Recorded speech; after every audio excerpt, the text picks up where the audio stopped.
ಕಥೆ ಶುರುವಾಗುವುದು ರೇಮಂಡ್ ಅನ್ನೋ ಒಬ್ಬ ಮಹಾಸೋಮಾರಿ ಹುಡುಗನಿಂದ. ಅವನು ಮೀನು ಹಿಡಿಯೋ ಮೂಡ್ನಲ್ಲಿ ಒಂದು ಕೆರೆಯ ದಂಡೆ ಮೇಲೆ ಬಂದು ಕೂತಿರ್ತಾನೆ. ಪಾಪ, ಶಾಲೆಲಿ ಅವನಿಗೆ ಸಿಕ್ಕಾಪಟ್ಟೆ ಅವಮಾನ ಆಗಿರುತ್ತೆ. ಅದಕ್ಕೆ ತಾನು ಏನೇನು ಕೆಲಸಕ್ಕೆ ಬಾರದವನಲ್ಲ ಅಂತ ಮಂದಿಗೆ ತೋರಿಸೋಕೆ ಏನಾದ್ರೂ 4-5 ವಿಚಿತ್ರವಾದ ಮೀನುಗಳನ್ನ ಹಿಡಿಬೇಕು ಅಂತ ಬಂದಿರ್ತಾನೆ. ಅವನು ತನ್ನ ಸೈಕಲ್ ಮೇಲೆ ಕೆರೆ ಹತ್ತಿರ ಬಂದಾಗ ತುಂಬಾ ಹಕ್ಕಿಗಳು ಅವನಿಗೆ ದಾರಿ ತೋರಿಸೋಕೆ ಶುರು ಮಾಡ್ತಾವೆ. ಅದೆಲ್ಲ ನೋಡ್ತಿದ್ರೆ ರೇಮಂಡ್ನ ಯಾವುದೋ ವಿಶೇಷ ಜಾಗಕ್ಕೆ ಕರ್ಕೊಂಡು ಹೋಗ್ತಿದ್ದಾವೆ ಅನ್ನೋ ತರ ಕಾಣ್ತಿತ್ತು. ಅಷ್ಟರಲ್ಲಿ ಅವನಿಗೊಂದು ದೊಡ್ಡ ಕಪ್ಪೆ ಕಾಣುತ್ತೆ. ಅದನ್ನ ಹಿಡಿಯೋಕೆ ಅಂತ ಅವನು ಹಿಂದೆ ಓಡ್ತಾನೆ. ಆದ್ರೆ ಆ ಕಪ್ಪೆ ಕೆರೆಗೆ ಹಾರಿಬಿಡುತ್ತೆ. ತನ್ನ ಗಾಳವನ್ನ ನೀರಿಗೆ ಹಾಕಿ ಕೆರೆ ದಂಡೆ ಮೇಲೆ ಮಲಗಿಕೊಂಡು, ಜೀವನದಲ್ಲಿ ಏನು ಮಾಡದೆ ನನಗಿರೋ ಆಸೆಗಳೆಲ್ಲ ಈಡೇರಿ ಬಿಡಬೇಕು, ಅದೆಂತದೋ ಸುಖ ಸಿಕ್ಕಿ ಬಿಡಬೇಕು ಅಂತ ಜೋರಾಗಿ ಕನಸು ಕಾಣ್ತಾ ಮಾತಾಡ್ತಿರ್ತಾನೆ. ಅವನು ಹೀಗೆ ಅಂದಿದ್ದೆ ತಡ, ನೀರಲ್ಲಿದ್ದ ಅವನ ಗಾಳ ಯಾವುದೋ ವಿಚಿತ್ರವಾದ ವಸ್ತುವಿಗೆ ಸಿಕ್ಕಿ ಅಲುಗಾಡೋಕೆ ಶುರು ಮಾಡುತ್ತೆ. ಅವನು ಅದನ್ನ ಎಳೆದು ಹತ್ತಿರದಿಂದ ನೋಡಿದಾಗ ಒಂದು ವಿಚಿತ್ರವಾದ ಪ್ರಾಣಿ ಕಣ್ಣಿಗೆ ಬೀಳುತ್ತೆ. ರೇಮಂಡ್ ಮರಗಳ ಹಿಂದೆ ಅಡಗಿಕೊಂಡು ಮೆಲ್ಲಗೆ ಅದರ ಹತ್ತಿರ ಹೋಗ್ತಾನೆ. ಅದೇನು ಅಂತ ಅರ್ಥ ಮಾಡಿಕೊಳ್ಳೋಕೆ ಅದರ ಕಡೆ ಒಂದು ಕಲ್ಲು ಎಸಿತಾನೆ. ಆ ಜೀವ ಆ ಕಲ್ಲನ್ನ ಹಿಡಿದುಕೊಂಡು ಮಾತಾಡೋಕೆ ಶುರು ಮಾಡುತ್ತೆ. ಅದು ತನ್ನ ಹೆಸರು ಬೈಲಿ ಅಂತ ಹೇಳುತ್ತೆ. ಜೊತೆಗೆ ತಾನು ಒಂದು ಮಾಯದ ಸೋರೆಕಾಯಿ ಅಂತ ಪರಿಚಯ ಮಾಡಿಕೊಳ್ಳುತ್ತೆ. ಮೊದಲು ರೇಮಂಡ್ ಹೆದರಿಬಿಡ್ತಾನೆ. ಆಮೇಲೆ ಅವನಿಗೆ ತನ್ನ ಅಜ್ಜಿ ಹೇಳ್ತಿದ್ದ ಕಥೆ ನೆನಪಾಗುತ್ತೆ. ಅಜ್ಜಿ ಯಾವಾಗಲೂ ಒಂದು ಮಾಯದ ಸೋರೆಕಾಯಿ ಬಗ್ಗೆ ಹೇಳ್ತಿದ್ರು. ಅದು ತನ್ನ ಮಾಲೀಕನ ಎಲ್ಲಾ ಆಸೆಗಳನ್ನ ಜಿನ್ನಿನ ತರ ಪೂರೈಸುತ್ತೆ ಅಂತ. ಆಗ ರೇಮಂಡ್ಗೆ ಇವನಿಂದ ಏನೂ ತೊಂದರೆ ಇಲ್ಲ ಅನ್ನೋದು ಅರ್ಥ ಆಗುತ್ತೆ. ಬೈಲಿ ಹೇಳುತ್ತೆ, ನಿನ್ನ ಎಲ್ಲಾ ಆಸೆಗಳನ್ನ ನಾನು ಈಡೇರಿಸ್ತೀನಿ ಅಂತ. ಆದ್ರೆ ರೇಮಂಡ್ಗೆ ಅದು ನಂಬೋಕೆ ಆಗ್ಲಿಲ್ಲ. ಅವನು ಚಾಲೆಂಜ್ ಮಾಡ್ತಾನೆ, ನಿನ್ನ ಹತ್ತಿರ ನಿಜವಾಗ್ಲೂ ಶಕ್ತಿ ಇದ್ರೆ ಒಂದು ಮೀನು ತನ್ನಷ್ಟಕ್ಕೆ ತಾನೇ ಬಂದು ನನ್ನ ಬಕೆಟ್ ಒಳಗೆ ಬೀಳಲಿ ಅಂತ. ರೇಮಂಡ್ ಸ್ವಲ್ಪ ಹೊತ್ತು ಕಾಯ್ತಾನೆ. ಆದ್ರೆ ಏನೂ ಆಗೋದಿಲ್ಲ. ಇವನೆಲ್ಲ ಸುಳ್ಳು ಹೇಳ್ತಿದ್ದಾನೆ ಅಂತ ರೇಮಂಡ್ ಅಲ್ಲಿಂದ ಹೋಗೋಕೆ ರೆಡಿ ಆಗ್ತಾನೆ. ಆಗ ಬೈಲಿ ಒಂದು ಮಾತು ಹೇಳ್ತಾನೆ, ನಾನು ನಿನ್ನ ಆಸೆ ಪೂರೈಸಬೇಕು ಅಂದ್ರೆ ಮೊದಲು ನೀನು ನನ್ನ ಒಂದು ಕಂಡೀಷನ್ಗೆ ಒಪ್ಕೋಬೇಕು. ಆ ಷರತ್ತು ಏನಿತ್ತಂದ್ರೆ, ರೇಮಂಡ್ ಯಾರ ಹತ್ತಿರವೂ ಬೈಲಿ ಬಗ್ಗೆ ಹೇಳಬಾರದು. ಒಂದು ವೇಳೆ ಜನರಿಗೆ ಗೊತ್ತಾದ್ರೆ ಎಲ್ಲರೂ ಬಂದು ಅವನನ್ನ ಹಿಡಿದು ತಮ್ಮ ಆಸೆಗಳನ್ನೆಲ್ಲ ಪೂರೈಸಿಕೊಳ್ಳೋಕೆ ಅವನ ಮೇಲೆ ಸವಾರಿ ಮಾಡ್ತಾರೆ. ಆಗ ಅವನ ಜೀವನ ನರಕ ಆಗುತ್ತೆ ಅಂತ. ರೇಮಂಡ್ ಇದಕ್ಕೆ ಒಪ್ಪಿಕೊಂಡು ಪ್ರಾಮಿಸ್ ಮಾಡ್ತಾನೆ. ಆಮೇಲೆ ಬೈಲಿ ತನ್ನ ಮ್ಯಾಜಿಕ್ ಶುರು ಮಾಡ್ತಾನೆ. ಕೆರೆಯಲ್ಲಿದ್ದ ಎಲ್ಲಾ ಮೀನುಗಳು ಗಾಳಿಯಲ್ಲಿ ತೇಲುತ್ತಾ ಮೇಲೆ ಬರ್ತಾವೆ. ಬೈಲಿ ಹೇಳ್ತಾನೆ, ನಿನಗೆ ಬೇಕಾದ ಮೀನನ್ನ ಆರಿಸಿಕೋ ಅಂತ. ಅದನ್ನ ನೋಡಿ ರೇಮಂಡ್ಗೆ ಶಾಕ್ ಆಗುತ್ತೆ. ಬೈಲಿ ತನ್ನ ಮ್ಯಾಜಿಕ್ ತೋರಿಸ್ತಿದ್ದಂತೆ ರೇಮಂಡ್ಗೆ ಇಷ್ಟವಾದ ಮೀನುಗಳೆಲ್ಲ ತಾನಾಗಿಯೇ ಬಂದು ಅವನ ಬಕೆಟ್ ಸೇರಿದ್ವು. ಆಮೇಲೆ ರೇಮಂಡ್, ನನಗೇನಾದ್ರೂ ತಿನ್ನೋಕೆ ಸಿಗುತ್ತಾ ಅಂತ ಕೇಳಿದ್ದೆ ತಡ, ಬೈಲಿ ಜಾದೂ ಮಾಡಿ ಅವನಿಗೆ ಇಷ್ಟವಾದ ತಿಂಡಿ ತಿನಿಸುಗಳನ್ನೆಲ್ಲ ಅಲ್ಲಿ ಪ್ರತ್ಯಕ್ಷ ಮಾಡಿಬಿಟ್ಟ. ಆ ತಿನಿಸುಗಳೆಲ್ಲ ಅವನ ಸುತ್ತ ತೇಲಾಡೋಕೆ ಶುರು ಮಾಡಿದ್ವು. ರೇಮಂಡ್ ಒಂದೊಂದನ್ನೇ ರುಚಿ ನೋಡ್ತಾ ಖುಷಿಯಾದ. ತಿಂತ ಅವನು ಕನಸು ಕಾಣೋಕೆ ಶುರು ಮಾಡಿದ, ಇನ್ಮೇಲೆ ನಾನೇನು ಕೆಲಸ ಮಾಡೋ ಅವಶ್ಯಕತೆನೇ ಇಲ್ಲ, ಇಡೀ ಜೀವನ ಆರಾಮಾಗಿ ಮಜಾ ಮಾಡ್ಕೊಂಡಿರಬಹುದು ಅಂತ. ಈಗ ರೇಮಂಡ್ ಬಗ್ಗೆ ನಮಗೆ ಇನ್ನಷ್ಟು ತಿಳಿಸೋಕೆ ಕಥೆ ಸ್ವಲ್ಪ ಹಿಂದಕ್ಕೆ ಹೋಗುತ್ತೆ. ಒಂದು ಸಲ ರೇಮಂಡ್ ಜಗತ್ತನ್ನೇ ಕಾಪಾಡೋ ಕನಸು ಕಾಣ್ತಿರ್ತಾನೆ. ಭೂಮಿ ಮೇಲೆ ಏನೋ ದೊಡ್ಡ ಆಪತ್ತು ಬಂದಾಗ ರೇಮಂಡ್ ತನ್ನ ಸ್ಪೇಸ್ಶಿಪ್ ತಗೊಂಡು ಹೋಗಿ ಎಲ್ಲರನ್ನೂ ಉಳಿಸಿಬಿಡ್ತಾನೆ. ಆದ್ರೆ ಅಷ್ಟರಲ್ಲಿ ಅಜ್ಜಿ ಕೂಗಿದ ಸದ್ದಿಗೆ ನಮ್ಮ ಸಾಹೇಬರು ಕನಸಿನ ಲೋಕದಿಂದ ಎದ್ದು ಬಿಡ್ತಾರೆ. ಅವನ ತಂಗಿ ಸೋಫಿ ಕೂಡ ಶಾಲೆಗೆ ಟೈಮ್ ಆಯ್ತು ಎದ್ದೇಳೋ ಅಂತ ಅವನ ಮೇಲೆ ಕಿರುಚುತ್ತಾ ಇರ್ತಾಳೆ. ಅಮ್ಮ ಅಪ್ಪ ಏರ್ಪೋರ್ಟ್ಗೆ ಹೊರಟಿದ್ದಾರೆ ಅನ್ನೋದು ಸೋಫಿ ನೆನಪು ಮಾಡಿದಾಗ ರೇಮಂಡ್ ಓಡಿ ಹೋಗಿ ಅವರಿಗೆ ಆಲ್ ದಿ ಬೆಸ್ಟ್ ಹೇಳ್ತಾನೆ. ಅಮ್ಮ, ಹೊರಡೋ ಮುಂಚೆ ನಿನ್ನ ಮುಖ ನೋಡಿದ್ದೆ ಪುಣ್ಯ ಅಂದ್ರೆ ಅಪ್ಪ ಮಾತ್ರ ಸ್ಟ್ರಿಕ್ಟ್ ಆಗಿ ಶಾಲೆಗೆ ಲೇಟ್ ಆಗುತ್ತೆ ಬೇಗ ಹೊರಡು ಅಂತ ಗದರಿಸ್ತಾರೆ. ರೇಮಂಡ್ ಶಾಲೆಗೆ ಹೋಗೋ ದಾರಿಯಲ್ಲಿ ಫ್ರೆಂಡ್ಸ್ ಸಿಗ್ತಾರೆ. ಫ್ರೆಂಡ್ ಸೂಜಿ, ಮ್ಯಾಥ್ಸ್ ಟೆಸ್ಟ್ಗೆ ರೆಡಿ ಆಗಿದ್ದೀಯಾ ಅಂತ ಕೇಳಿದಾಗಲೇ ರೇಮಂಡ್ ಅಣ್ಣನಿಗೆ ನೆನಪಾಗಿದ್ದು ಇವತ್ತು ಟೆಸ್ಟ್ ಇದೆ ಅಂತ. ದೇವ್ರೇ, ಟೀಚರ್ ನನ್ನನ್ನ ಕರಿಲೇಬಾರದು ಅಂತ ಪ್ರಾರ್ಥನೆ ಮಾಡ್ಕೊಳ್ತಾ ಕ್ಲಾಸಿಗೆ ಹೋಗ್ತಾನೆ. ಆದ್ರೆ ಟೀಚರ್ ಫಸ್ಟ್ ಕರೆದಿದ್ದೆ ರೇಮಂಡ್ನ. ರೇಮಂಡ್ ಮೆಲ್ಲಗೆ ಹೋಗಿ, ಮ್ಯಾಮ್, ಅಮ್ಮ ಅಪ್ಪ ಊರಿಗೆ ಹೋಗ್ತಿದ್ರು, ಅವರಿಗೆ ಹೆಲ್ಪ್ ಮಾಡೋಕೆ ಹೋಗಿ ಓದೋಕೆ ಆಗಿಲ್ಲ ಅಂತ ಸುಳ್ಳೋ ನಿಜವೋ ಹೇಳ್ತಾನೆ. ಆದ್ರೆ ಟೀಚರ್ ಒಪ್ಪಲ್ಲ. ಓದದೆ ಬಂದ್ರೆ ಏನಾಗುತ್ತೆ ಅಂತ ತೋರಿಸೋಕೆ ಕ್ಲಾಸ್ ಮುಂದೆ ಅವನಿಗೆ ಶಿಕ್ಷೆ ಕೊಡ್ತಾರೆ. ರೇಮಂಡ್ ಯಾವತ್ತೂ ಓದಿನ ಕಡೆ ತಲೆ ಕೆಡಿಸಿಕೊಳ್ತಿರಲಿಲ್ಲ. ಅದಕ್ಕೆ ಮಾರ್ಕ್ಸ್ ಕೂಡ ಕಮ್ಮಿ ಬರ್ತಿತ್ತು. ಕ್ಲಾಸಿನ ಬೋರ್ಡ್ ಮೇಲೆ ಎಲ್ಲರಿಗೂ ಸ್ಟಾರ್ ಸಿಕ್ಕಿದ್ರೆ ನಮ್ಮ ರೇಮಂಡ್ಗೆ ಇದ್ದಿದ್ದು ಒಂದೇ ಒಂದು ಸ್ಟಾರ್. ಆದ್ರೂ ಅವನು ಅಟ್ಲೀಸ್ಟ್ ಒಂದು ಸ್ಟಾರ್ ಆದ್ರೂ ಇದೆಯಲ್ಲ ಅಂತ ಖುಷಿ ಪಟ್ಟಿದ್ದ. ಅವನು ಯಾವಾಗ್ಲೂ ಏನೋ ಒಂದು ಕನಸು ಕಾಣ್ತಾ ಇರ್ತಿದ್ದ. ತಾನು ಸೈನ್ಸ್ ಪ್ರಾಜೆಕ್ಟ್ಗೆ ಅಂತ ರೆಡಿ ಮಾಡಿದ್ದ ರಾಕೆಟ್ ಡಿಸೈನ್ ಅನ್ನ ಫ್ರೆಂಡ್ಸ್ಗೆ ತೋರಿಸ್ತಾನೆ. ಆದ್ರೆ ಜಾನ್ ಅನ್ನೋ ಹುಡುಗ ಇಂಥದ್ದೆಲ್ಲ ಮಾಡೋಕೆ ಆಗಲ್ಲ ಮಗನೇ, ಇದು ಬರೀ ಡ್ರೀಮ್ ಅಷ್ಟೇ ಅಂತ ಹೀಯಾಳಿಸ್ತಾನೆ. ಇದರಿಂದ ರೇಮಂಡ್ ಬೇಸರ ಮಾಡಿಕೊಂಡು ಅಲ್ಲಿಂದ ಹೊರಟು ಹೋಗ್ತಾನೆ. ರೇಮಂಡ್ ಮನೆಗೆ ಬಂದಾಗ ಅಜ್ಜಿ ಸೋಫಿಗೆ ಅದೇ ಮಾಯದ ಸೋರೆಕಾಯಿಯ ಕಥೆ ಹೇಳ್ತಿರೋದು ಕೇಳಿಸುತ್ತೆ. ಈ ಸೋರೆಕಾಯಿ ಅಂದುಕೊಂಡಿದ್ದನ್ನೆಲ್ಲ ಪೂರೈಸುತ್ತೆ ಅಂತ ಅಜ್ಜಿ ಹೇಳ್ತಿರ್ತಾರೆ. ರೇಮಂಡ್ ಈ ಕಥೆಯನ್ನ 100 ಸಲ ಕೇಳಿರ್ತಾನೆ. ಅದಕ್ಕೆ ತಲೆ ಕೆಡಿಸಿಕೊಳ್ಳದೆ ತನ್ನ ರೂಮಿಗೆ ಹೋಗ್ತಾನೆ. ಅಲ್ಲಿ ಕೂತು ಹೋಮ್ವರ್ಕ್ ಮಾಡೋಕೆ ತುಂಬಾ ಟ್ರೈ ಮಾಡ್ತಾನೆ. ಆದ್ರೆ ನಮ್ಮಣ್ಣನಿಗೆ ಎಲ್ಲಿಲ್ಲದ ನಿದ್ದೆ ಬಂದು ಬಿಡುತ್ತೆ. ಕೊನೆಗೆ ಬೇಜಾರಾಗಿ ಮತ್ತೆ ಅದೇ ಕೆರೆ ದಂಡೆಗೆ ಮೀನು ಹಿಡಿಯೋಕೆ ಬರ್ತಾನೆ. ಬೈಲಿ ಜಾದು ಮಾಡಿ ಕೊಟ್ಟಿದ್ದ ತಿಂಡಿಯನ್ನೆಲ್ಲ ಹೊಟ್ಟೆ ತುಂಬಾ ತಿಂದ ಮೇಲೆ ರೇಮಂಡ್ ಆಕಾಶ ನೋಡ್ತಾ, ನನಗೆ ಹಕ್ಕ ತರ ಹಾರಬೇಕು ಅಂತ ತುಂಬಾ ಆಸೆ ಕಣೋ ಅಂತಾನೆ. ಅಷ್ಟೇ, ಬೈಲಿ ಸ್ವಲ್ಪ ದೂರ ಹೋಗಿ ಜಾದು ಮಾಡಿ ಒಂದು ವಿಮಾನನೇ ರೆಡಿ ಮಾಡ್ಬಿಡ್ತಾನೆ. ಬನ್ನಿ ಮಾಲೀಕರೇ, ಕೂತ್ಕೊಳ್ಳಿ ಅಂತ ಬೈಲಿ ಪೈಲಟ್ ಸೀಟ್ ಮೇಲೆ ಕೂತು ವಿಮಾನ ಹಾರಿಸ್ತಾನೆ. ಆಕಾಶದಿಂದ ತನ್ನ ಊರನ್ನ ನೋಡಿ ರೇಮಂಡ್ ಫುಲ್ ಖುಷಿ ಆಗ್ಬಿಡ್ತಾನೆ. ಹಕ್ಕಿಗಳ ಜೊತೆ ಗಾಳಿಯಲ್ಲಿ ತೇಲುತ್ತಾ ತನ್ನ ಕನಸೆಲ್ಲ ನನಸಾಗ್ತಿದೆ ಅಂತ ಸಂಭ್ರಮಿಸ್ತಾನೆ. ಆಮೇಲೆ ರೇಮಂಡ್, ನನ್ನನ್ನ ಸ್ಕೂಲ್ ಹತ್ತಿರ ಕರ್ಕೊಂಡು ಹೋಗು, ನಾನು ಹಿಡಿದಿರೋ ಮೀನುಗಳನ್ನ ಫ್ರೆಂಡ್ಸ್ಗೆ ತೋರಿಸಬೇಕು ಅಂತಾನೆ. ಸ್ಕೂಲಿಗೆ ಹೋಗಿ ಶಾನ್ ಮತ್ತು ಡ್ಯಾನ್ಗೆ ಆ ಮೀನುಗಳನ್ನ ತೋರಿಸ್ತಾನೆ. ಅವರಿಬ್ಬರಿಗಂತೂ ಫುಲ್ ಆಶ್ಚರ್ಯ. ಅಷ್ಟೇ ಅಲ್ಲ, ಪ್ರೊಫೆಸರ್ ಲೂ ಅವರಿಗೂ ಮೀನು ತೋರಿಸಿ ಆಮೇಲೆ ಮನೆಗೆ ತಂದು ಅಕ್ವೇರಿಯಂನಲ್ಲಿ ಹಾಕ್ತಾನೆ. ಮನೆಯಲ್ಲಿ ರೇಮಂಡ್ ಬೈಲಿ ಜೊತೆ ಮಾತಾಡ್ತಿರಬೇಕಾದ್ರೆ ತಂಗಿ ಸೋಫಿ ಇದ್ದಕ್ಕಿದ್ದ ಹಾಗೆ ರೂಮಿಗೆ ಬಂದ್ಬಿಡ್ತಾಳೆ. ಯಾರ ಜೊತೆ ಮಾತಾಡ್ತಿದ್ದೀಯಾ ಅಂತ ಕೇಳ್ತಾಳೆ. ರೇಮಂಡ್ ತಕ್ಷಣ ಕವರ್ ಮಾಡೋಕೆ, ನಿನಗೆ ಗೊತ್ತಲ್ವಾ ನಾನು ಸ್ವಲ್ಪ ಸರಿ ಇಲ್ಲ ಅಂತ, ನನ್ನಷ್ಟಕ್ಕೆ ನಾನೇ ಮಾತಾಡ್ಕೊಳ್ತಿದ್ದೆ ಅಂತ ಸುಳ್ಳು ಹೇಳ್ತಾನೆ. ಆದ್ರೆ ಸೋಫಿ ಎಷ್ಟು ಸುಲಭವಾಗಿ ನಂಬಲ್ಲ. ರೂಮಿನಲ್ಲೆಲ್ಲ ಆ ಜೀವಿನ ಹುಡುಕೋಕೆ ಶುರು ಮಾಡ್ತಾಳೆ. ಬೆಡ್ ಕೆಳಗೆ ನುಗ್ಗಿ ಬೈಲಿನ ಹಿಡಿಯೋಕೆ ಹೋಗ್ತಾಳೆ. ಬೈಲಿ ಎಸ್ಕೇಪ್ ಆಗಿ ಓಡ್ತಿರ್ತಾನೆ. ಸೋಫಿ ಏನೋ ಸಿಕ್ತು ಅಂತ ಗಟ್ಟಿಯಾಗಿ ಹಿಡ್ಕೊಳ್ತಾಳೆ. ಆದ್ರೆ ಅದು ಬೈಲಿ ಅಲ್ಲ, ಅಜ್ಜಿಯ ಕಾಲು. ಅಜ್ಜಿ ಸೋಫಿನ ಬೆಡ್ ಕೆಳಗಿಂದ ಎಳೆದು ಹೊರಗೆ ಹಾಕಿ, ಅವನಿಗೆ ಓದೋಕೆ ಬಿಡು, ಬಾ ಇಲ್ಲಿ ಅಂತ ಕರ್ಕೊಂಡು ಹೋಗ್ತಾರೆ. ಅವರು ಹೋದ ಮೇಲೆ ರೇಮಂಡ್ ಹುಡುಕಿದ್ರೆ ಬೈಲಿ ಮಲಗಿರೋ ಬೆಡ್ಶೀಟ್ ಕೆಳಗೆ ಆರಾಮಾಗಿ ನಿದ್ದೆ ಮಾಡ್ತಿರ್ತಾನೆ. ಮರುದಿನ ಬೆಳಿಗ್ಗೆ ರೇಮಂಡ್ ಲೈಬ್ರರಿಗೆ ಹೋಗಿ ಹನ್ನ ಹತ್ತಿರ ಒಂದು ಬುಕ್ ಕೇಳ್ತಾನೆ. ಆದ್ರೆ ಹನ್ನ ಆ ಬುಕ್ ಕೊಡೋಕೆ ಆಗಲ್ಲ, ಫ್ರೆಡ್ ಅದನ್ನ ಮೊದಲೇ ರಿಸರ್ವ್ ಮಾಡಿದ್ದಾನೆ ಅಂತಾಳೆ. ರೇಮಂಡ್, ಅಯ್ಯೋ ಹನ್ನ, ಆ ಬುಕ್ ನನಗೆ ತುಂಬಾ ಇಂಪಾರ್ಟೆಂಟ್ ಕಣೆ, ಬಯಾಲಜಿ ಟೆಸ್ಟ್ಗೆ ಓದಬೇಕು, ಇಲ್ಲಾಂದ್ರೆ ಮತ್ತೆ ಪನಿಷ್ಮೆಂಟ್ ಸಿಗುತ್ತೆ ಅಂತ ಕೇಳ್ಕೊಳ್ತಾನೆ. ಆದ್ರೂ ಹನ್ನ ಒಪ್ಪಲ್ಲ. ಇದರಿಂದ ರೇಮಂಡ್ ಸಿಕ್ಕಾಪಟ್ಟೆ ಟೆನ್ಷನ್ ಆಗ್ಬಿಡ್ತಾನೆ. ಆಗ ಬೈಲಿ ಸಹಾಯ ಮಾಡೋಕೆ ಮುಂದೆ ಬರ್ತಾನೆ. ಈಗ ರೇಮಂಡ್ ಟೆಸ್ಟ್ ನಲ್ಲಿ ಪಾಸ್ ಆಗ್ತಾನಾ ಅಥವಾ ಬೈಲಿ ಯಾವುದಾದ್ರೂ ಹೊಸ ಅವಾಂತರ ಮಾಡ್ತಾನಾ?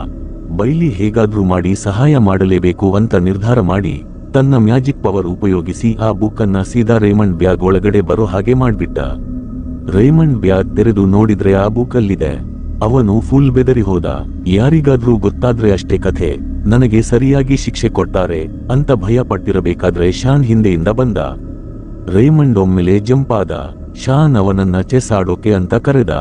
ರೇಮಂಡ್, ಇರು ಮಗನೆ, ನನಗೊಂದು ಕೆಲಸ ಇದೆ ಅಂತ ಹೇಳಿ ಆ ಬುಕ್ ಅನ್ನ ಮೆಲ್ಲಗೆ ಲೈಬ್ರರಿ ಕಿಟಕಿಯಿಂದ ಹೊರಗೆ ಎಸೆದು ಅದನ್ನ ಹಾರಿಸಿಕೊಂಡು ಹೋಗಿ ವಾಪಸ್ ಜಾಗಕ್ಕೆ ಇಡು ಅಂತ ಬೈಲಿಗೆ ಸನ್ನೆ ಮಾಡಿದ. ಆಮೇಲೆ ರೇಮಂಡ್ ಶಾನ್ ಜೊತೆ ಚೆಸ್ ಆಡೋಕೆ ಕೂತ. ಆಟ ಆಡ್ತಾ ಆಡ್ತಾ ತಮಾಷೆಗೆ, ನೋಡ್ತಿರು ಮಗನೆ, ಇವತ್ತು ನಿನ್ನ ಸೋಲಿಸ್ತೀನಿ, ನಿನ್ನ ರಾಜ ರಾಣಿ ಎಲ್ಲವನ್ನೂ ನುಂಗಿ ಹಾಕ್ತೀನಿ ನೋಡು, ಇದು ನೋಡು ನನ್ನ ಆನೆ ಅಂದ. ಆದ್ರೆ ಈ ಮಣ್ಣುಮುಕ್ಕ ಬೈಲಿಗೆ ರೇಮಂಡ್ ತಮಾಷೆ ಮಾಡ್ತಿದ್ದಾನೆ ಅಂತ ಅರ್ಥ ಆಗ್ಲಿಲ್ಲ. ರೇಮಂಡ್ ನಿಜವಾಗ್ಲೂ ಚೆಸ್ ಕಾಯಿಗಳನ್ನ ತಿನ್ನೋಕೆ ಆಸೆ ಪಡ್ತಿದ್ದಾನೆ ಅನ್ಕೊಂಡು ಜಾದು ಮಾಡ್ಬಿಟ್ಟ. ಅಷ್ಟೇ, ರೇಮಂಡ್ ಅರಿಯದ ಹಾಗೆಯೇ ಚೆಸ್ ಕಾಯಿಗಳನ್ನೆಲ್ಲ ನುಂಗಿಬಿಟ್ಟ. ಅವನು ಗಾಬರಿಯಿಂದ ಅವನ್ನ ಹೊರಗೆ ಹಾಕೋಕೆ ಅಂತ ಹೊರಗಡೆ ಓಡಿದ. ಅದೇ ಟೈಮಲ್ಲಿ ಸೈನ್ಸ್ ಬುಕ್ ಗಾಳಿಯಲ್ಲಿ ಹಾರ್ತಿರೋದನ್ನ ನೋಡಿ ಅದನ್ನ ಹಿಡಿಯೋಕೆ ಅಂತ ರೇಮಂಡ್ ಹಿಂದೆ ಓಡ್ತಾನೆ. ಆದ್ರೆ ಅದು ಸಿಗಲ್ಲ. ಬೈಲಿ ಒಂದು ಮ್ಯಾಜಿಕ್ ಟೋಪಿ ಹಾಕ್ಕೊಂಡು ಆ ಬುಕ್ ಬೆನ್ನಟ್ಟಿದ. ಆದ್ರೆ ಇಬ್ಬರು ಸೀದಾ ಹೋಗಿ ಸ್ವಿಮ್ಮಿಂಗ್ ಪೂಲ್ ಒಳಗಡೆ ಬಿದ್ರು. ರೇಮಂಡ್ ಯೋಚನೆ ಮಾಡದೆ ನೀರಿಗೆ ಜಿಗಿದು ಆ ಬುಕ್ ಹಿಡ್ಕೊಂಡ. ಅಲ್ಲಿರೋ ಕೋಚ್ ರೇಮಂಡ್ ನೀರಲ್ಲಿ ಈಜೋ ಸ್ಪೀಡ್ ನೋಡಿ ಫುಲ್ ಫಿದಾ ಆಗ್ಬಿಟ್ರು. ಏನು ಸ್ಪೀಡು ಗುರು ನಿಂದು ಅಂತ ಮೆಚ್ಚಿಕೊಂಡು ಸ್ವಿಮ್ಮಿಂಗ್ ಟೀಮ್ಗೆ ಸೇರ್ಕೋತೀಯಾ ಅಂತ ಆಫರ್ ಕೊಟ್ರು. ಯಾಕಂದ್ರೆ ಕೆಲವೇ ವಾರಗಳಲ್ಲಿ ಕಾಂಪಿಟಿಷನ್ ಇತ್ತು. ರೇಮಂಡ್ ಕೂಡ ಖುಷಿಯಿಂದ ಒಪ್ಪಿಕೊಂಡ. ನೀರಿಂದ ಹೊರಬಂದು ಬಟ್ಟೆ ಒಣಗಿಸೋಕೆ ಕಾಯ್ತಿರಬೇಕಾದ್ರೆ ರೇಮಂಡ್ ಯೋಚನೆ ಮಾಡ್ತಾನೆ, ನನ್ನ ಟೀಮ್ ಈ ಚಾಂಪಿಯನ್ಶಿಪ್ ಗೆಲ್ಲುತ್ತಾ ಅಂತ. ಬೈಲಿ ತಕ್ಷಣ, ನಾನು ನಿನ್ನ ಜೊತೆ ಇರೋ ತನಕ ನೀನೇ ವಿನ್ನರ್ ಕಣೋ ಅಂತ ಧೈರ್ಯ ತುಂಬಿದ. ಆ ರಾತ್ರಿ ರೇಮಂಡ್ ಮಲಗಿದ್ದಾಗ ಬೈಲಿ ಅವನಿಗೋಸ್ಕರ ಒಂದು ದೊಡ್ಡ ಹೆಲ್ಪ್ ಮಾಡಿದ. ಅವನ ರೂಮನ್ನೆಲ್ಲ ಕ್ಲೀನ್ ಮಾಡಿ ಕೊಳಕು ಬಟ್ಟೆಗಳನ್ನ ಬುಟ್ಟಿಗೆ ಹಾಕಿ ಒಗೆದ ಬಟ್ಟೆಗಳನ್ನ ನೀಟಾಗಿ ಅಲ್ಮೆರಾದಲ್ಲಿ ಜೋಡಿಸಿದ. ಸ್ಕೂಲ್ ಬ್ಯಾಗ್ ಕೂಡ ಸೆಟ್ ಮಾಡಿಟ್ಟು ತಾನು ರೆಸ್ಟ್ ಮಾಡೋಕೆ ಹೋದ. ಮರುದಿನ ಬೆಳಿಗ್ಗೆ ರೇಮಂಡ್ ಸ್ಕೂಲ್ಗೆ ಲೇಟ್ ಆಗಬಾರದು ಅಂತ ಬೈಲಿ ಅವನನ್ನ ಬೇಗ ಎಬ್ಬಿಸಿದ. ಅಜ್ಜಿ ಬಂದು ನೋಡಿದ್ರೆ ರೇಮಂಡ್ ಯಾರು ಎಬ್ಬಿಸದೇನೆ ಎದ್ದು ಸ್ನಾನ ಮುಗಿಸಿ ನಾಷ್ಟ ಮಾಡ್ತಿದ್ದಾನೆ. ಅಜ್ಜಿಗೆ ಫುಲ್ ಖುಷಿಯಾಯ್ತು. ನಮ್ಮ ಹುಡುಗ ಸುಧಾರಿಸಿ ಬಿಟ್ಟನಲ್ಲ ಅಂತ ಅನ್ಕೊಂಡ್ರು. ಜೀವನ ಆರಾಮಾಗಿ ಹೋಗ್ತಿದೆ ಅಂತ ರೇಮಂಡ್ ಅನ್ಕೊಳ್ತಿದ್ದಾನೆ. ಆದ್ರೆ ಮುಂದೆ ಏನಾಗುತ್ತೆ? ರೇಮಂಡ್ ಈಗ ಪೂರ್ತಿ ಬದಲಾಗಿ ಬಿಟ್ಟಿದ್ದಾನೆ. ಮೊದಲ ಬಾರಿಗೆ ಅವನು ಸ್ಕೂಲಿಗೆ ಹೋಗೋಕೆ ಗಡಿಬಿಡಿ ಮಾಡೋ ಅವಶ್ಯಕತೆನೇ ಇರಲಿಲ್ಲ. ಅಂದು ಸಿಕ್ಕಾಪಟ್ಟೆ ಸೆಕೆ ಇತ್ತು. ರೇಮಂಡ್ ಬೆವರುತ್ತಾ ಹೋಗಬಾರದು ಅಂತ ಬೈಲಿ ತಾನಾಗಿಯೇ ಸೈಕಲ್ ತುಳಿಯೋಕೆ ಶುರು ಮಾಡಿದ. ರೇಮಂಡ್ ಆರಾಮಾಗಿ ಕೂತಿದ್ದರೂ ಸೈಕಲ್ ಮಾತ್ರ ಫುಲ್ ಸ್ಪೀಡ್ನಲ್ಲಿ ಹೋಗ್ತಿತ್ತು. ಬೈಲಿಯ ಸಹಾಯದಿಂದ ರೇಮಂಡ್ ಪಾಠಗಳಲ್ಲೂ ಚುರುಕಾದ. ಅವನ ಪ್ರೋಗ್ರೆಸ್ ನೋಡಿ ಪ್ರೊಫೆಸರ್ ಲೂ ಅವರಿಗಂತೂ ಫುಲ್ ಖುಷಿ. ರೇಮಂಡ್ ಒಬ್ಬ ಒಳ್ಳೆ ಸ್ಟೂಡೆಂಟ್ ಆಗ್ತಾ ಬಂದ.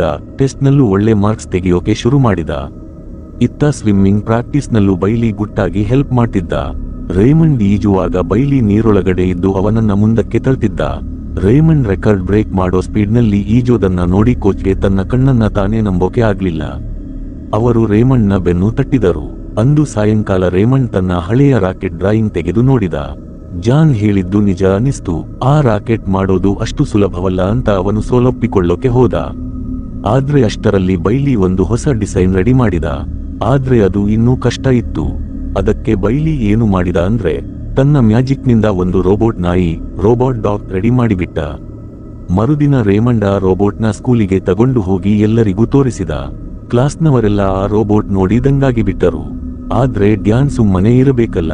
ಅವನು ರೇಮಂಡ್ ರೋಬೋಟ್ಗೆ ಚಾಲೆಂಜ್ ಹಾಕಿದ. ಇಬ್ಬರ ರೋಬೋಟ್ಗಳ ನಡುವೆ ಫೈಟ್ ಶುರುವಾಯ್ತು. ಬೈಲಿ ಹೇಗೆ ತನ್ನ ಮೈ ಅಲುಗಾಡಿಸ್ತಿದ್ದನೋ ರೋಬೋಟ್ ಕೂಡ ಹಾಗೆ ಫೈಟ್ ಮಾಡ್ತಿತ್ತು.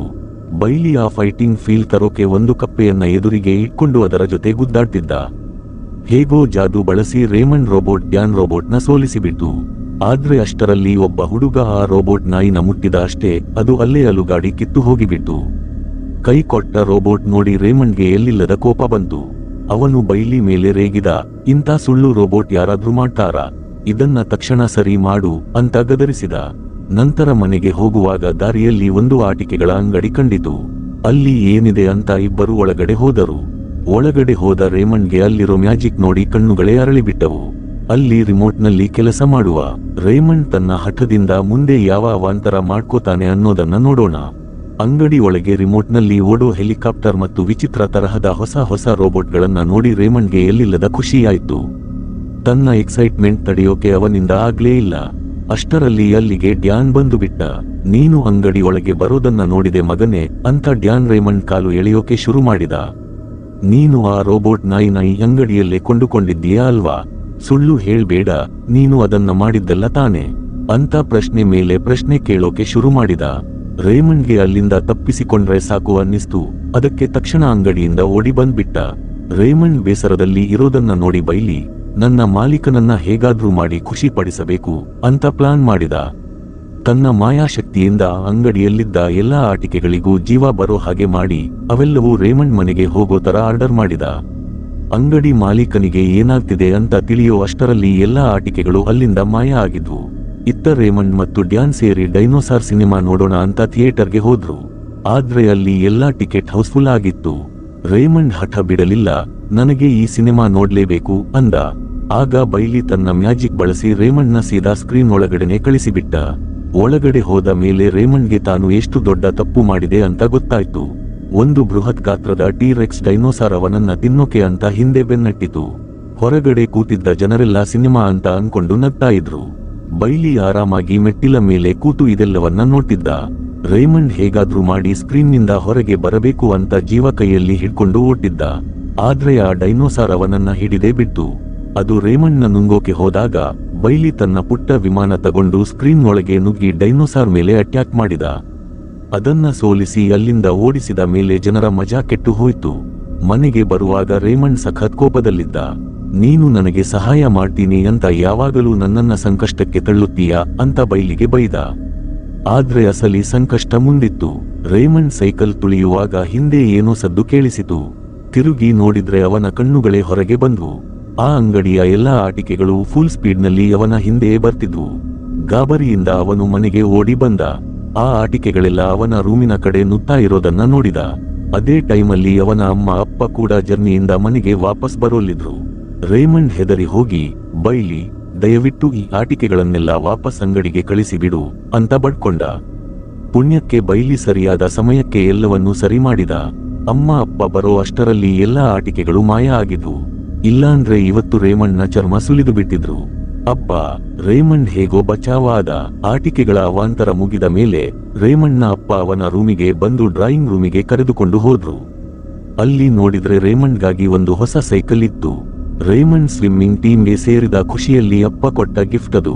ರೇಮಂಡ್ಗೆ ಫುಲ್ ಖುಷಿಯಾಯ್ತು. ಆದ್ರೆ ಇದನ್ನ ನೋಡಿ ಬೈಲಿಗೆ ಒಂಥರ ಬೇಜಾರಾಯ್ತು. ಎಲ್ಲರೂ ಸೇರಿ ನನ್ನ ಮಾಲೀಕನನ್ನ ಖುಷಿ ಪಡಿಸ್ತಿದ್ದಾರೆ, ಆದ್ರೆ ನನ್ನಿಂದ ಏನೂ ಆಗ್ತಿಲ್ಲವಲ್ಲ ಅಂತ ಸಂಕಟಪಟ್ಟ.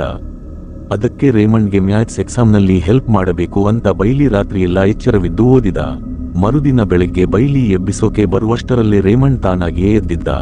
ನಾನು ಎಕ್ಸಾಮ್ ಬರೆಯೋಕೆ ಫುಲ್ ರೆಡಿ ಇದ್ದೀನಿ ಮಗನೇ, ಚೆನ್ನಾಗಿ ಓದಿ ಒಳ್ಳೆ ಮಾರ್ಕ್ಸ್ ತೆಗೆದ್ರೆ ಅಮ್ಮ ಅಪ್ಪ ಎಷ್ಟು ಖುಷಿ ಪಡ್ತಾರೆ ಅಲ್ವಾ ಅಂತ ರೇಮಂಡ್ ಹೇಳಿದ.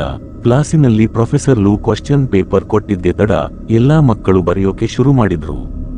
ಆದ್ರೆ ನಮ್ಮ ರೇಮಂಡ್ ಮಾತ್ರ ಸುಮ್ಮನೆ ಕೂತಿದ್ದಾನೆ. ಬೈಲಿ ಏನಾದ್ರೂ ಜಾದೂ ಮಾಡಿ ಉತ್ತರ ಬರೋ ಹಾಗೆ ಮಾಡ್ತಾನೇನೋ ಅಂತ ಅವನ ನಂಬಿಕೆ. ಕಿಟಕಿ ಹೊರಗಡೆ ಮರದ ಮೇಲೆ ಅಡಗಿದ್ದ ಬೈಲಿ ಉತ್ತರ ಹೇಳೋಕೆ ಟ್ರೈ ಮಾಡಿದ್ರು, ಅದು ರೇಮಂಡ್ಗೆ ಕೇಳಿಸಲಿಲ್ಲ. ಸಮಯ ಮುಗಿತಾ ಬಂತು. ರೇಮಂಡ್ ಗಾಬರಿಯಾದ. ಪಕ್ಕದಲ್ಲಿದ್ದ ಸೂಜಿ ಪೇಪರ್ ತುಂಬಾ ಬರೆದಿದ್ದಳು. ಬೈಲಿ ತನ್ನ ಮ್ಯಾಜಿಕ್ ಬಳಸಿ ಸೂಜಿ ಬರೆದಿದ್ದನ್ನೆಲ್ಲ ರೇಮಂಡ್ ಕಾಪಿಗೆ ಶಿಫ್ಟ್ ಮಾಡಿದ. ಸೂಜಿ ಪೇಪರ್ ಖಾಲಿ ಆಯ್ತು. ಸೂಜಿ ಖಾಲಿ ಪೇಪರ್ ಕೊಟ್ಟಿದ್ದನ್ನ ನೋಡಿ ಟೀಚರ್ಗೆ ಡೌಟ್ ಬಂತು. ರೇಮಂಡ್ ಪೇಪರ್ ಚೆಕ್ ಮಾಡಿದ್ರೆ ಅಲ್ಲಿ ಬರೀ ಉತ್ತರ ಮಾತ್ರ ಅಲ್ಲ, ಸೂಜಿ ಹೆಸರು ಕೂಡ ಕಾಪಿ ಆಗಿಬಿಟ್ಟಿತ್ತು. ರೇಮಂಡ್ ಕಳ್ಳಾಟ ಬಯಲಾಯ್ತು. ಸೂಜಿಗೆ ಸಖತ್ ಕೋಪ ಬಂತು. ನನ್ನ ಕಷ್ಟನೆಲ್ಲ ಕದ್ದಿದ್ದೀಯಲ್ಲೋ ಅಂತ ರೇಮಂಡ್ ಮೇಲೆ ರೇಗಿದಳು.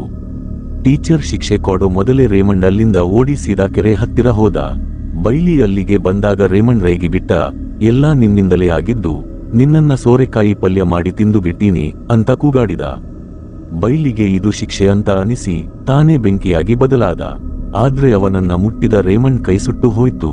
ರೇಮಂಡ್ಗೆ ಆಗ ಗೊತ್ತಾಗಿದ್ದು, ಈ ಸೋರೆಕಾಯಿ ಫುಲ್ ಮೆಂಟಲ್ ಅಂತ. ನಿನಗೆ ಏನೂ ಗೊತ್ತು, ನೀನೊಬ್ಬ ರಾಕ್ಷಸ, ನನ್ನ ಕಣ್ಣೆದುರಿನಿಂದ ಹೊರಟು ಹೋಗು ಅಂತ ರೇಮಂಡ್ ಚೀರಿದ. ಆಗ ಬೈಲಿಯ ರೂಪ ಬದಲಾಗೋಕೆ ಶುರುವಾಯ್ತು. ಅವನು ಭಯಾನಕ ರಾಕ್ಷಸನಾಗಿ ಬದಲಾದ. ನೋಡು ರೇಮಂಡ್, ನಿನ್ನ ಮನಸ್ಸಿನಲ್ಲಿ ಎಂಥ ಆಲೋಚನೆ ಇರುತ್ತೋ ನಾನು ಕೂಡ ಹಾಗೆಯೇ ಬದಲಾಗ್ತೀನಿ. ನಿನ್ನ ಮನಸ್ಸು ಕೆಟ್ಟದಾದ್ರೆ ನಾನು ರಾಕ್ಷಸ ಆಗ್ತೀನಿ ಅಂತ ಹೇಳಿ ಅವನನ್ನ ಬೆನ್ನಟ್ಟಿದ. ರೇಮಂಡ್ ಸಾರಿ ಕೇಳಿ ಹೊರಟು ಹೋಗು ಅಂದ ತಕ್ಷಣ ಬೈಲಿ ಮತ್ತೆ ಹಳೆ ರೂಪಕ್ಕೆ ಬಂದ. ಆದ್ರೆ ರೇಮಂಡ್ಗೆ ಈಗ ಬೈಲಿ ಸಾಕು ಅನಿಸಿತ್ತು. ಅವನನ್ನ ಎತ್ತಿ ಕೆರೆ ಒಳಗಡೆ ಎಸೆದು ಬಿಟ್ಟ. ಅಷ್ಟರಲ್ಲಿ ಟೀಚರ್ ಮತ್ತು ಫ್ರೆಂಡ್ಸ್ ಅಲ್ಲಿಗೆ ಬಂದರು. ರೇಮಂಡ್ ನನ್ನ ಸ್ಕೂಲ್ ಡಾಕ್ಟರ್ ಹತ್ತಿರ ಕರೆದುಕೊಂಡು ಹೋಗಿ ಕೈಗೆ ಬ್ಯಾಂಡೇಜ್ ಹಾಕಿದ್ರು. ಟೀಚರ್ ಬುದ್ಧಿ ಮಾತು ಹೇಳಿದ್ರು, ನೋಡು ರೇಮಂಡ್, ಜೀವನದಲ್ಲಿ ಕಷ್ಟಪಟ್ಟರೆ ಮಾತ್ರ ಫಲ ಸಿಗೋದು, ಮೋಸ ಮಾಡಿದ್ರೆ ಯಾವತ್ತೂ ಕೆಟ್ಟದ್ದೇ ಆಗುತ್ತೆ ಅಂತ. ರೇಮಂಡ್ ಸೂಜಿ ಹತ್ತಿರ ಹೋಗಿ ಕ್ಷಮೆ ಕೇಳಿದ. ಸೂಜಿ ದೊಡ್ಡ ಮನಸ್ಸು ಮಾಡಿ, ಸರಿ ಬಿಡು ಮಗನೇ, ಮುಂದಿನ ಎಕ್ಸಾಮ್ಗೆ ನಾನು ನಿನಗೆ ಓದಿಸ್ತೀನಿ ಅಂದಳು. ಈಗ ಸ್ವಿಮ್ಮಿಂಗ್ ಕಾಂಪಿಟಿಷನ್ ಹತ್ತಿರ ಬಂದಿತ್ತು. ರೇಮಂಡ್ ಯಾರ ಸಹಾಯವೂ ಇಲ್ಲದೆ ದಿನ ರಾತ್ರಿ ಹಗಲು ಎನ್ನದೆ ಪ್ರಾಕ್ಟೀಸ್ ಮಾಡಿದ. ಒಬ್ಬ ಒಳ್ಳೆ ಸ್ವಿಮ್ಮರ್ ಆಗಿ ಬದಲಾದ. ಬೈಲಿ ಮಾತ್ರ ದೂರದಿಂದಲೇ ಮರೆಯಲ್ಲಿದ್ದು ರೇಮಂಡ್ ಬೆಳೆಯೋದನ್ನ ನೋಡಿ ಹೆಮ್ಮೆ ಪಟ್ಟಿದ್ದ. 1 ತಿಂಗಳು ಕಳೆಯಿತು. ಕಾಂಪಿಟಿಷನ್ ದಿನ ಬಂದೇ ಬಿಟ್ಟಿದೆ. ರೇಮಂಡ್ ಟೀಮ್ ಫುಲ್ ಸಂಕಷ್ಟದಲ್ಲಿದೆ. ಈಗ ಗೆಲ್ಲೋದು ಸೋಲೋದು ಎಲ್ಲವೂ ರೇಮಂಡ್ ಕೈಯಲ್ಲೇ ಇದೆ. ಅವನು ಸಖತ್ ಸ್ಪೀಡ್ನಲ್ಲಿ ಈಜಿದ್ರೆ ಮಾತ್ರ ಟೀಮ್ ಗೆಲ್ಲೋಕೆ ಸಾಧ್ಯ. ಗ್ಯಾಲರಿಯಲ್ಲಿ ಕೂತಿದ್ದ ತನ್ನ ಕುಟುಂಬದವರ ಚೀರಾಟ ಮತ್ತು ಪ್ರೋತ್ಸಾಹ ಕೇಳಿ ರೇಮಂಡ್ ಮೈಯೆಲ್ಲ ಶಕ್ತಿ ತಂದುಕೊಂಡು ಈಜಿದ. ಕೊನೆಗೂ ಅವನ ಟೀಮ್ ಗೆದ್ದೇ ಬಿಟ್ಟು. ಗೆದ್ದ ತಕ್ಷಣ ರೇಮಂಡ್ ಸೀದಾ ಆ ಕೆರೆ ಹತ್ತಿರ ಓಡಿ ಬಂದ. ಬೈಲಿ ತನ್ನ ಮ್ಯಾಜಿಕ್ ನಿಂದಲೇ ತನ್ನನ್ನ ಗೆಲ್ಲಿಸಿದ್ದಾನೆ ಅಂತ ಅನ್ಕೊಂಡು ಅವನಿಗೆ ತನ್ನ ಮೆಡಲ್ ತೋರಿಸೋಕೆ ಬಂದಿದ್ದ. ಆದ್ರೆ ಅಲ್ಲಿಗೆ ಬಂದ ಮೇಲೆ ಅವನಿಗೆ ಒಂದು ವಿಷಯ ಗೊತ್ತಾಯ್ತು, ಬೈಲಿ ಕಾಂಪಿಟಿಷನ್ ನಡೆಯೋ ಜಾಗಕ್ಕೆ ಬಂದೇ ಇರಲಿಲ್ಲ. ಯಾಕಂದ್ರೆ ರೇಮಂಡ್ ಮೊದಲೇ ಹೇಳಿದ್ದನಲ್ಲ, ನಿನ್ನ ಸಹಾಯ ನನಗೆ ಬೇಡ ಅಂತ, ಅದಕ್ಕೆ ಬೈಲಿ ಬಂದಿರಲಿಲ್ಲ. ಆಗ ರೇಮಂಡ್ಗೆ ಅರ್ಥ ಆಯ್ತು, ನಾನು ಗೆದ್ದಿರೋದು ಬೈಲಿಯ ಜಾದೂಯಿಂದಲ್ಲ, ನನ್ನ ಸ್ವಂತ ಪರಿಶ್ರಮದಿಂದ ಅಂತ. ತನ್ನ ಬಗ್ಗೆ ತನಗೆ ತುಂಬಾ ಹೆಮ್ಮೆ ಅನಿಸಿತು. ಅಷ್ಟರಲ್ಲಿ ಬೈಲಿ ಎದುರಿಗೆ ಬಂದ. ಅವನು ಪ್ರೀತಿಯಿಂದ ಹೇಳಿದ, ನೋಡು ಮಾಲೀಕರೇ, ಈಗ ನಿನಗೆ ನನ್ನ ಸಹಾಯದ ಅಗತ್ಯ ಇಲ್ಲ. ನೀನು ಈಗ ಎಲ್ಲವನ್ನೂ ನಿನ್ನ ಕಾಲು ಮೇಲೆ ನಿಂತು ಮಾಡಬಲ್ಲೆ. ಈಗ ಬೈಲಿ ಹೊರಡೋ ಸಮಯ ಬಂದಿತ್ತು. ಅವನು ಇನ್ನೊಬ್ಬ ಯಾವನೋ ಸೋಮಾರಿ ಹುಡುಗನನ್ನ ಸುಧಾರಿಸೋಕೆ ಹೋಗಬೇಕಿತ್ತು. ಬೈಲಿ ಒಂದು ಹಕ್ಕಿಯ ಬೆನ್ನ ಮೇಲೆ ಹತ್ತಿ ಅಲ್ಲಿಂದ ಹಾರೋಕೆ ರೆಡಿಯಾದ. ಹೋಗೋ ಮುಂಚೆ ಕೊನೆಯದಾಗಿ ಒಂದು ಮಾತು ಹೇಳಿದ, ನನ್ನ ಈ ರಹಸ್ಯವನ್ನ ಯಾರಿಗೂ ಹೇಳ್ಬೇಡ ಮಗನೇ ಅಂತ ಹೇಳಿ ಮಾಯವಾದ. ಸ್ವಲ್ಪ ಸಮಯದ ನಂತರ ರೇಮಂಡ್ ನಿದ್ದೆಯಿಂದ ಎದ್ದವನೇ ಆಕಾಶದ ಕಡೆ ನೋಡಿದ. ಅಲ್ಲಿ ಒಂದು ಮೋಡ ಸೀದಾ ಬೈಲಿ ತರಾನೇ ಕಾಣ್ತಿತ್ತು. ಅವನ ಮನಸ್ಸಿನಲ್ಲಿ ಒಂದು ಪ್ರಶ್ನೆ ಬಂತು, ಇದೆಲ್ಲ ನಿಜವಾಗ್ಲೂ ನಡೀತಾ ಅಥವಾ ನಾನು ಕಂಡ ಕನಸ ಅಂತ. ಆದ್ರೆ ಆಮೇಲೆ ಅವನು ಯೋಚನೆ ಮಾಡಿದ, ಅದು ಕನಸೋ ನನಸೋ ಅದು ಮುಖ್ಯ ಅಲ್ಲ. ಆದ್ರೆ ಈ ಘಟನೆಯಿಂದ ನಾನು ಕಲಿತ ಪಾಠ ಮುಖ್ಯ. ಜೀವನದಲ್ಲಿ ಕಷ್ಟಪಟ್ಟು ಪ್ರಾಮಾಣಿಕವಾಗಿ ಬದುಕೋದೇ ಅಸಲಿ ಸುಖ ಅಂತ. ಈ ವಿಡಿಯೋ ಇಷ್ಟ ಆಗಿದ್ರೆ ಲೈಕ್ ಮಾಡಿ, ಚಾನೆಲ್ ಸಬ್ಸ್ಕ್ರೈಬ್ ಮಾಡಿಕೊಳ್ಳಿ. ಸಿಗೋಣ ಮುಂದಿನ ವಿಡಿಯೋದಲ್ಲಿ.